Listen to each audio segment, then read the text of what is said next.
একবার এক ব্যক্তি একটা ঘরে 4টা মোমবাতি জ্বালানোর পর উনি দরজা বন্ধ করে কোথাও চলে গেলেন। ওই বন্ধ করে 4টা মোমবাতি জ্বলতে থাকলো। 4টা মোমবাতির 4টা নামও ছিল। একটার নাম ছিল শান্তি, একটার নাম ছিল বিশ্বাস, একটার নাম ছিল ভালোবাসা এবং একটার নাম ছিল আশা। কিছুক্ষণ পর একটা মোমবাতি নিভে গেল।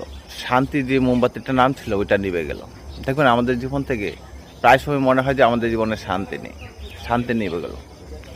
তার কিছুক্ষণ পরেই বিশ্বাস নিভে গেল। মানুষ নিজের উপর বিশ্বাসটা হারিয়ে ফেলে দেখবেন। বিশ্বাস নিভে যাওয়ার পর বিশ্বাস এবং শান্তি নিয়ে তারপর ভালোবাসা বলছে আমি থেকে কী করবো। তারপর ওই মোমবাতিটা নিভে গেল, যেটার নাম ছিল ভালোবাসা, ওইটা নিভে গেল। তারপর রয়ে গেল শুধুমাত্র আশা।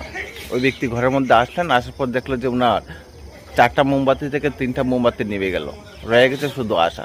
উনি কী গেলেন, ওই আশা জ্বলছে, আশার আলো থেকে আবার পুনরায় ওই 3টা মোমবাতি জ্বালিয়ে দিল। তো গল্পটার মূল উদ্দেশ্য এটাই যে আপনার জীবনে অনেক কিছু আসবে, সুখ শান্তি কোনো কিছুই থাকবে না, কিন্তু আপনার মনে একটা আশা রাখতে হবে। ওই আশাটা থাকলে আপনি পুনরায় সব কিছু করতে পারবেন। আপনি আপনার শান্তি ফিরিয়ে নিয়ে আনতে পারবেন, আপনি ভালোবাসা ফিরিয়ে নিয়ে আনতে পারবেন। তো নিজের আশা কখনোই ছাড়বেন না।